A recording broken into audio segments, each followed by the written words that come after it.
아멘.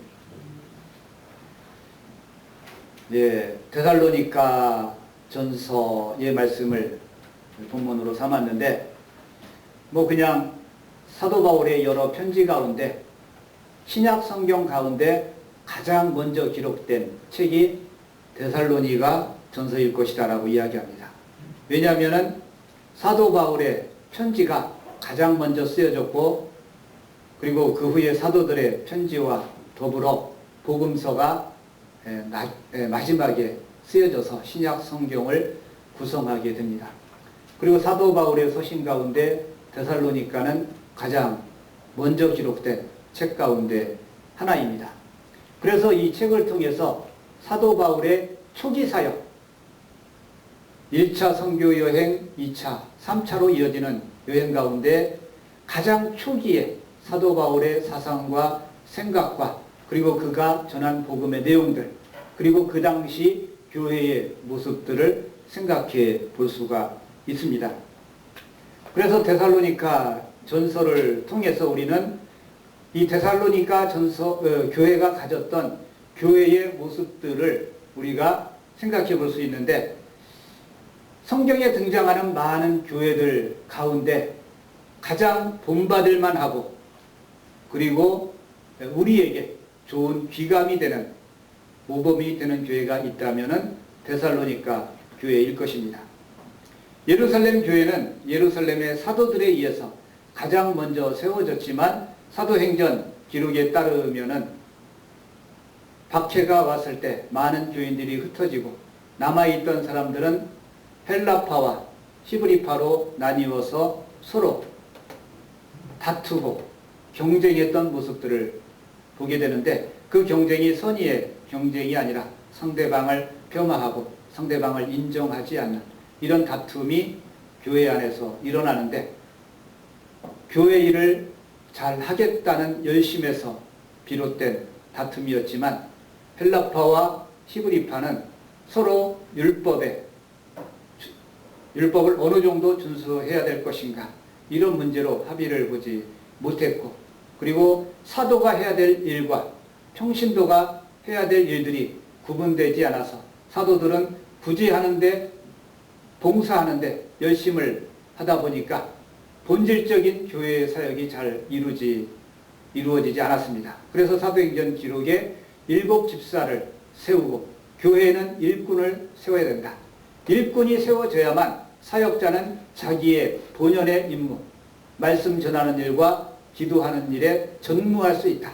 그래야 나머지 일들을 교회에 세워진 일꾼들이 감당할 수 있기 때문에 이렇게 일꾼들을 세웠던 이야기가 사도행전 전반부에 등장합니다. 이것이 예루살렘 교회의 모습이었습니다. 고린도 교회는 어떻습니까? 상업도시의 부유한 교회였지만 교회 안에는 온갖 문제들이 있었습니다. 일단 분파로 나뉘어서 교회가 갈갈이 찢겨진 모습이었고, 그리고 도덕적인 타락의 문제들이 교회 안에 들어오기도 하고, 재판과 송사로 교인들이 나누어지고 갈라졌던 교회가 고린도 교회이기도 합니다. 안으로는 갈라지고 외부로는 손가락질 받을 만한 분열과 다툼이 있어서 아무런 빛도 되지 못하고 덕도 되지 못했던 교회가 고린도 교회이기도 합니다.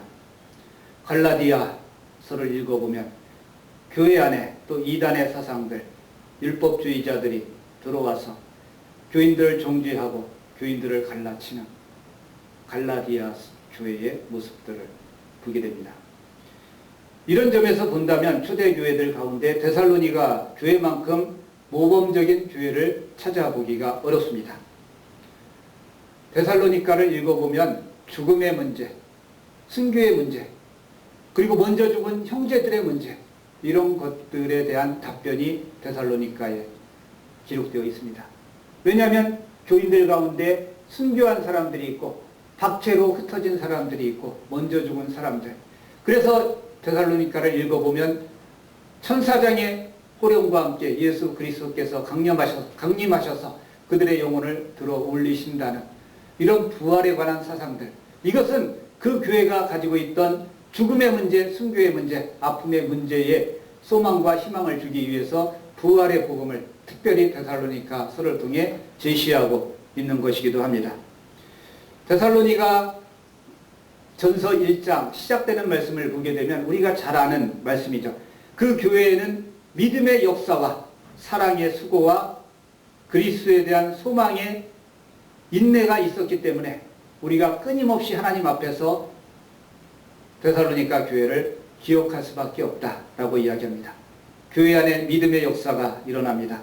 사랑의 수고가 있습니다. 그리고 당장은 어려워도 그리스도에 대한 소망의 인내를 가지고 믿음 생활을 했던 교회가 데살로니가 교회입니다. 1장 3절에 이런 말씀이 나와 있고 1장 7절에는 그러므로 너희가 마게도냐와 아가야에 있는 모든 믿는 자의 본이 되었느니라. 아가야 지방에 오늘날로 치면 주에 해당되고 도에 해당되는 큰 그런 권역 안에서 데살로니가 교회는 모든 믿는 자의 본이 되는 교회였다라고 사도 바울이 칭찬을 하고 있습니다. 3장 8절에는 어떻습니까? 너희가 주 안에 굳게 선즉 우리가 이제는 살리라. 너희들이 주 안에 굳건하게 서 있기 때문에 복음 전하는 우리가 이제 살 수 있다. 살 것 같다라고 사도 바울이 이야기하고 마지막으로 4장 9절과 9절과 10절로 이어지는데 9절만 보면 형제 사랑에 관하여는 너희에게 쓸 것이 없으면 너희들 자신이 하나님의 가르침을 받아 서로 사랑하니라. 이런 교회가 어디 있습니까? 사랑에 관해서는 쓸 것이 없다. 이미 하나님의 가르침을 받아 서로 사랑했다. 믿음의 역사, 사랑의 수고, 소망의 인내, 모든 지역에 본이 되는 교회, 주 안에 굳게 서 있는 이 사람들이 사랑에 관해서는 가장 기초가 되고 궁극적인 목표가 되는 복음의 핵심인 사랑에 관해서는 쓸 필요가 없다. 이미 너희들은 형제들을 사랑하고 있다. 이런 교회가 데살로니가 교회였습니다. 오늘날 이 시대의 교회를 데살로니가 교회와 한번 비교해 봐야 되지 않겠습니까? 오늘 우리가 읽었던 본문 안에서도 데살로니가 교회의 훈훈한 모습들이 잘 나타나고 있는데 먼저 사도 바울은 데살로니가 교인들에게 편지를 쓰면서 내가 어떤 심정으로 어떤 자세로 목회를 했는지를 기록하고 있습니다. 9절의 말씀입니다. 형제들아 우리의 수고와 애쓴 것을 너희가 기억하리니 너희 아무에게도 폐를 끼치지 아니하려고 밤낮으로 일하면서 너희에게 하나님의 복음을 전하였노라. 폐를 끼치지 아니하려고 밤낮으로 일하면서 하나님의 복음을 전했다. 이 말의 의미가 무엇입니까? 교인들에게 사례비를 받지 않고 지원을 받지 않고 곧 이것을 폐를 끼치는 것이다 라고 생각을 했습니다. 복음 전도자로서 설교자로서 마땅히 받아야 될 생활비나 생계비를 일체 받지 아니하고 밤낮으로 일하면서 하나님의 복음을 전했다. 이것을 가리켜 오늘날 자비량 목회, 자비량 선교라고 이야기합니다. 자비량 선교의 가장 대표적인 사람이 사도 바울이었습니다. 물론 데살로니가 교회 교인들에게 이렇게 편지를 보냈는데 다른 편지를 보면 우리에게 물질이 필요하다, 지원해줘서 감사하다 이런 내용이 왜 없겠습니까? 물론 헌금도 받고 구제도 받고 도움도 받고 이것이 선교고 이것이 목회이기도 한데 데살로니가 교회를 향해 편지를 쓰면서는 아버지가 자녀를 대하듯 너희들을 대했고 훈계했고 가르쳤고 그리고 너희에게는 아무런 폐를 끼치지 아니하려고 데살로니가에 가면은 사례비나 보수를 받지 아니하고 밤낮으로 일하면서 하나님 나라의 복음을 전했다.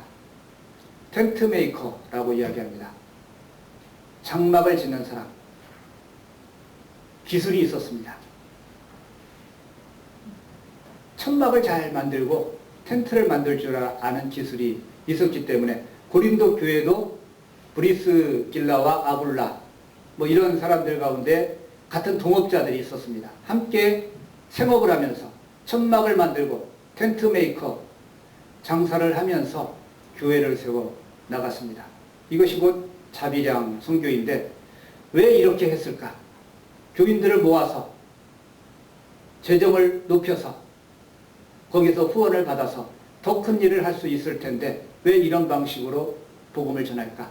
교회를 운영할까? 그리고 그럴 시간에 기도나 하고 그럴 시간에 더 복음을 전하면 더 효율적으로 하나님 나라의 복음이 전해질 텐데 왜 밤낮으로 일하면서 생계를 챙기면서 선교의 일을 해야 되는가? 오늘 본문을 통해 코로나 시대를 맞이한 이 시대에 우리가 다시 한번 깊게 생각해 보아야 될 문제입니다. 대부분 작은 교회들이 이번 겨울을 얼마나 넘겨날까? 사례비를 받는 것은 고사하고 월세를 200만 원, 300만 원 책정되어 있는데 작은 개척교회가 어디에서 지원하는 것도 한계가 있고 과연 버텨낼 수 있을까? 그래서 걱정이 돼서 전화를 저도 해봅니다. 작은 교회, 상가교회, 개척교회 친구들이 많기 때문에 차라리 시골교회에 있으면은 괜찮습니다. 그래도 교인들이 뭐 참기름도 갖다 주고 쌀도 갖다 주고 조금씩 챙겨주는데 상가에, 빈 상가에 일주일 내내 텅 비어 있고 그러면서 이 시대의 목회자들이 고민하는 것, 과연 교회를 계속 유지해야 되는가? 건물 임대료를 일주일 내내 비워두면서 또 코로나라고 예배가 중단되면 한 달이고 두 달이고 교회를 비워야 되지만 월세는 꼬박꼬박 내야 됩니다. 이걸 계속 해야 되는가? 이런 고민에 직면하고 있고 생계의 문제에 직면하고 있기도 합니다. 그래서 이제 우리 요양사 자격증을 딴다는 친구의 전화도 들었습니다. 그걸 준비하고 있다. 노인들 목욕시키는 이동봉사를 하려고 한다. 여러 가지. 제 동기면 이미 나이가 다 50줄이 넘어섰는데 사실은 목회에 대한 소망을 가져야 되는데 이제는 생계에 대한 걱정으로 내몰리고 있는 현실인데 사도 바울이 먹을 것이 없어서 돈을 벌려고 일을 했던 건 아니죠.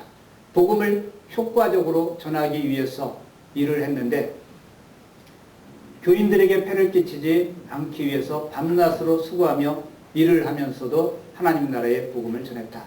여기에는 여러 가지 의미가 담겨져 있습니다. 먼저 이 당시에는 헬라 문화권이라고 이야기합니다. 그리스의 사상과 문화가 뿌리 깊게 내렸던 시대의 소피스트, 교회 현관의 바닥에 그 매트에 필라소피라고 영어가 써 있는데 철학이죠. 지혜. 이 당시에는 철학이 흥행하던 시대에 많은 철학자들이 자신의 지식으로 돈을 버는 사람들이 있었습니다. 소피스트라고 이야기하고 궤변론자죠. 오늘날로 치면은 변호사 역할을 자처하면서 송사를 일으켜서 비용을 받고 재판을 가르쳐주고 법적인 법무 비용을 받고 그리고 자문을 하고 그리고 인생의 고민의 문제를 상담해주는 변호사의 역할뿐만 아니라 상담가의 역할을 하기도 합니다. 인생의 고민의 문제를 풀어주는 사람들, 궤변론자, 또 브로커의 역할을 하기도 하죠. 중간에서 수수료를 받고 정보를 제공하거나 관계를 개선시키거나 이간질하거나 이런 일들을 소피스트들이 했는데 그 당시에 지혜롭다는 사람, 철학자들이 돈을 받고 이런 일을 했기 때문에 바울이 이런 방식으로 교인들에게 하나님의 말씀을 전하고 복음을 전하면 저 사람도 궤변론자구나. 자신의 지식을 팔아서 돈을 버는 사람이구나. 이렇게 생각할까봐 돈을 받지 아니하고 복음 전하는 일을 했습니다. 그리고 돈을 받지 않았기 때문에 밤낮으로 수고하며 일을 하기도 합니다. 이렇게 했기 때문에 데살로니가 교회 교인들도 감히 사도 바울의 사역에 대해서 이의를 제기하지 못할 것이다. 바울은 자신 있게 이야기합니다. 또 하나 중요한 것은 사도 바울에게는 동역자들이 있었습니다. 오늘 본문을 읽어보면 우리라고 표현합니다. 혼자 되는 일이 없습니다. 사도 바울은 디모데와 같은, 실로아노와 같은, 신라와 같은 좋은 동역자들이 있었기 때문에 이런 일들을 잘 감당할 수 있었습니다. 오늘 우리는 바울을 통해서 교회의 일꾼들이 마음에 새겨야 할 사역의 원리와 자세를 오늘 본문을 통해 살펴볼 수 있습니다. 바울은 자신에 대한 정체성이 분명한 사람이었습니다. 자신은 나는 사도다. 나는 하나님의 부르심을 받아 복음을 전하는 사람이다. 이런 분명한 정체성이 있었지만 손이 굳어가고 그리고 옷이 더럽혀지는 이런 일하는 것을 마다하지 않았습니다. 나는 하나님께 부름받은 선지자와 같은 사람이다. 나는 사도다. 베드로가 어디 가서 굳은 일을 한 적은 없습니다. 어부의 일을 그만두고는 교회를 방문할 때마다 잘 대접받고 사례비를 받는 이런 생활을 했겠지만 사도 바울은 그렇게 하지 않고 손으로 일하면서 사도에 대한 정체성은 분명했지만 노동이나 일하는 것을 부끄러워하지 아니하고 두려워하지 않았습니다. 그래서 오늘 본문에서도 우리는 폐를 끼치지 아니하려고 밤낮으로 일하면서 복음을 전했다라고 스스로 이야기합니다. 코로나로 오늘 교회들이 예배를 드리지 못했을 때 뉴스 가운데 어떤 교회가 자신의 교회를 전세금을 빼서 교인들에게 기본소득으로 나누어주고 있다는 기사를 읽은 적이 있습니다. 저는 그 기사를 접하면서 분명히 개척을 했을 텐데 전세금을 빼서 그 돈으로 어려운 교인들에게, 요즘 전세금이 얼마인지는 정확하게 모르겠지만 뭐 그래도 최소한 1억 전후나 뭐 그 이상 되지 않겠습니까? 그 돈도 어떻게 마련했겠습니까? 근데 그걸 가난한 교인들에게, 그냥 전체 교인들에게 기본소득으로 뭐 몇십만 원씩이죠.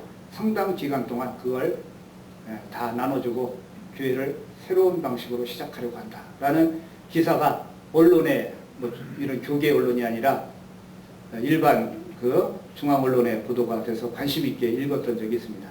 사역자가 여러 명이 있었는데 참 용기 있고 대단한 사람이다. 이 시대에 예배는 못 드리고 있고 새는 꼬박꼬박 내고 있는데 그래도 교인들이 있었겠죠. 그 교인들에게 차라리 빼서 나눠주겠다.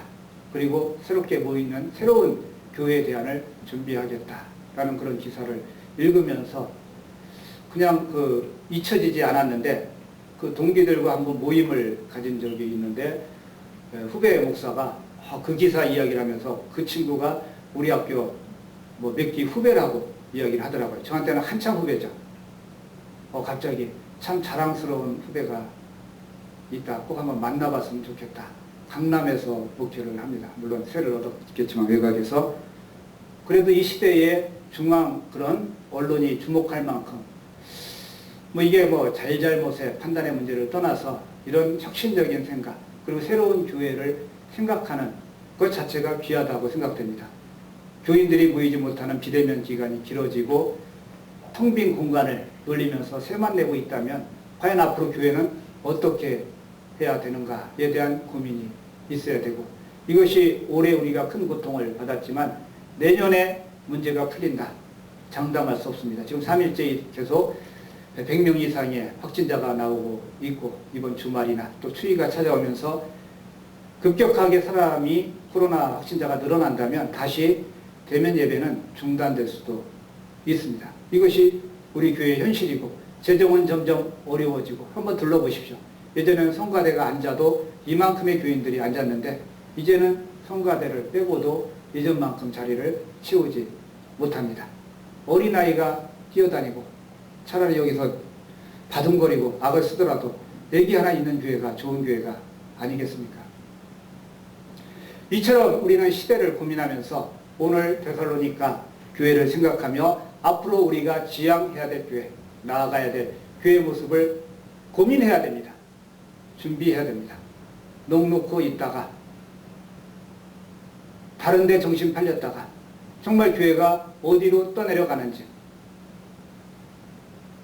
이런 문제가 남의 문제가 아니라 곧 우리의 문제가 되어 닥쳐올 것이라는 위기의 의식을 가져야 됩니다. 특별히 중직자들이, 대부분 중직자들이, 직분을 받은 사람들이 이 자리에 앉아 계시죠. 함께 교회에 대해서 고민을 해야 됩니다. 바울은 예수님도 참 당당한 게 나는 얻을 권세도 있고 버릴 권세도 있다. 그러나 나는 스스로 버리노라 라고 말씀하시면서 십자가를 선택하셨습니다. 사도 바울도 받을 권리가 있고 얻을 권리가 있었지만 그것을 스스로 내려놓았습니다. 자신의 권리를 거부하고 포기한 것입니다. 이유는 그렇게 해서 남들에게 검소한 이미지를 더 보이거나 사람들의 동정을 사서 어떤 인정을 받으려는 이런 목적이 아니라 당시의 시대적인 주의와 상황, 복음으로 자신의 철학으로 돈을 버는 사람들이 있는데 우리는 그런 사람들과 같지 않다는 것을 보여주기 위해서 받을 권리가 있지만 스스로 제한했고 스스로 포기했고 그들과 같은 사람으로 도매금으로 취급당하는 것을 원치 않았기 때문에 차라리 내 손으로 일하면서 사람들에게 폐를 끼치지 아니하고 내가 순수하게 하나님 나라의 복음을 전했다라고 자신의 복음 전도자의 자세를 말씀하고 있습니다. 중요한 것은 복음을 전하는데 어느 것이 가장 적합한가입니다. 이것은 선택의 문제이기도 합니다. 선교사님들을 위해서 기도해 주시지만 제가 아는 동기 선교사들 절반은 한국에 들어와서 다시 현장으로 나가지 못하고 또 현장에서 어렵게 계속해서 버티고 있는 사람들이 있습니다. 못 들어오죠. 전세기 한번 타려면 300만 원, 옛날에는 50만 원에 오던 걸 포기합니다. 선교비도 주는데 가족 한 명이라도 딸려서 한국 나온다는 것은 사실 불가능하기 때문에 그냥 눌러 앉아서 일이 있어도 몸에 병이 생겨도 그냥 눌러 앉습니다.